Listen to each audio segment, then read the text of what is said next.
शहर की हलचल शांत हो चुकी, लेकिन आर्यन के दिमाग में शोर थमने का नाम नहीं ले रहा था। रात के उस पहर में जब दुनिया सुकून की नींद सोती है, आर्यन उस लोहे के पुल की रेलिंग को पकड़े नीचे बहते काले पानी को देख रहा था। पानी की लहरों में उसे अपना बचपन दिखाई दे रहा था। वो छोटा सा लड़का जिसने पहली बार अपने पिता को फटे हुए जूते पहनकर ऑफिस जाते देखा था, और उसी दिन उसने कसम खाई थी, मैं बड़ा होकर इतना कमाऊंगा कि घर में किसी को कोई कमी नहीं होगी। लेकिन उसे क्या पता था कि कमी कभी खत्म नहीं होती, बस ज़रूरतें बदल जाती हैं। उसने अपनी मासूमियत बेच दी, अपने खिलौने छोड़ दिए, अपनी पढ़ाई के साथ समझौता किया, सब कुछ सिर्फ एक मुस्कान के लिए। आज वो 28 साल का था, पर उसे महसूस हो रहा था जैसे वो 80 साल का बूढ़ा हो चुका है, जिसका कंधा अब और बोझ सहने लायक नहीं बचा। लोग कहते हैं लड़का है, इसकी तो किस्मत अच्छी है, शहर में कमाता है, पर किसी ने ये नहीं पूछा कि उस कमाई के पीछे रात भर जागने वाली वो आंखें कितनी सूजी हुई हैं। आर्यन के कदम घर की ओर बढ़ रहे थे, पर उसका मन नहीं था। घर जिसे सुकून की जगह कहा जाता है, आर्यन के लिए वो एक बही खाता बन गया था। जैसे ही उसने दरवाजा खोला, माँ के हाथ में चाय का प्याला की किराने की लिस्ट और बहन की शादी के नए कार्ड्स थे। माँ ने कहा, आर्यन सुना है तेरी कंपनी ने बोनस दिया है, देख तेरी बहन के ससुराल वाले थोड़े रईस हैं, उन्हें कम से कम 10 लाख की गाड़ी तो देनी ही होगी, लोग क्या कहेंगे। पिता ने वहीं से आवाज लगाई, और सुन, वो जो जमीन हमने गांव में देखी थी उसका बयाना देना है, तूने लोन की बात की थी ना। आर्यन की जुबान पर कई शब्द आए, माँ मुझे बुखार है, पापा कंपनी में छटनी हो रही है, मुझे डर लग रहा है, पर उसने कुछ नहीं कहा। उसने बस एक फीकी मुस्कान दी और अपने कमरे में चला गया। उसे पता था कि उसकी आवाज घर के पंखे के शोर में भी दब जाएगी। वो एक बेटा नहीं था, वो एक इन्वेस्टमेंट था जिससे अब सबको मुनाफा चाहिए था।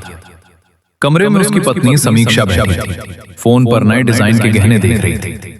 आर्यन ने सोचा आज सब बता देगा। वो समीक्षा के पास गया और उसका हाथ पकड़ना चाहा।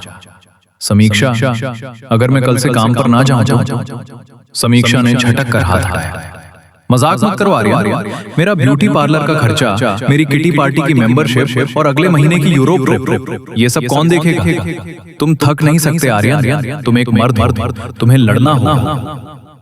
उसी रात जब आर्यन को ऑफिस से मैसेज आया कि उसकी नौकरी पक्की तौर पर जा चुकी है, उसने समीक्षा को सच बताया।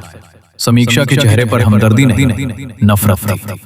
उसने चिल्लाकर कहा, तो अब मैं एक बेरोजगार के साथ रहूंगी, लोग पूछेंगे तो क्या कहूंगी कि मेरा पति घर पर बैठता है। मुझे ऐसी जिंदगी नहीं चाहिए जहां मुझे अपनी पसंद की चीज के लिए सोचना पड़े। तुम मेरी सबसे बड़ी गलती हो। अगली सुबह तक समीक्षा का कमरा खाली था।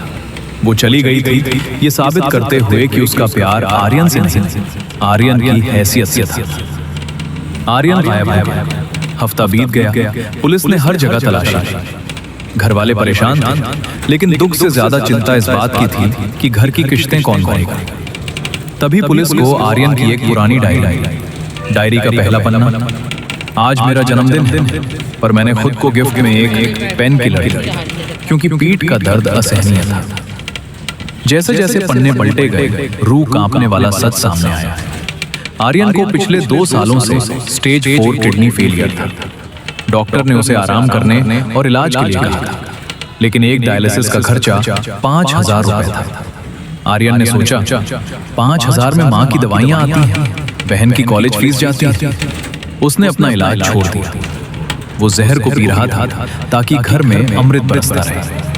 उसने अपने शरीर को गला दिया ताकि घर की दीवारें मजबूत रहें। डायरी के अंत में एक मेडिकल रिपोर्ट और वसीयत थी। आर्यन ने अपनी मौत के बाद अपने अंगों को डोनेट करने का कॉन्ट्रैक्ट साइन किया था। उसने लिखा था, मेरे मरने के बाद मेरी आंखों से माँ दुनिया देख रही, मेरे अंगों से जो पैसे मिले उससे बहन की शादी कर देना। मैं जिंदा रहकर सब कुछ नहीं कर पाया, शायद मरकर आप सबकी ख्वाहिशें पूरी कर दूं।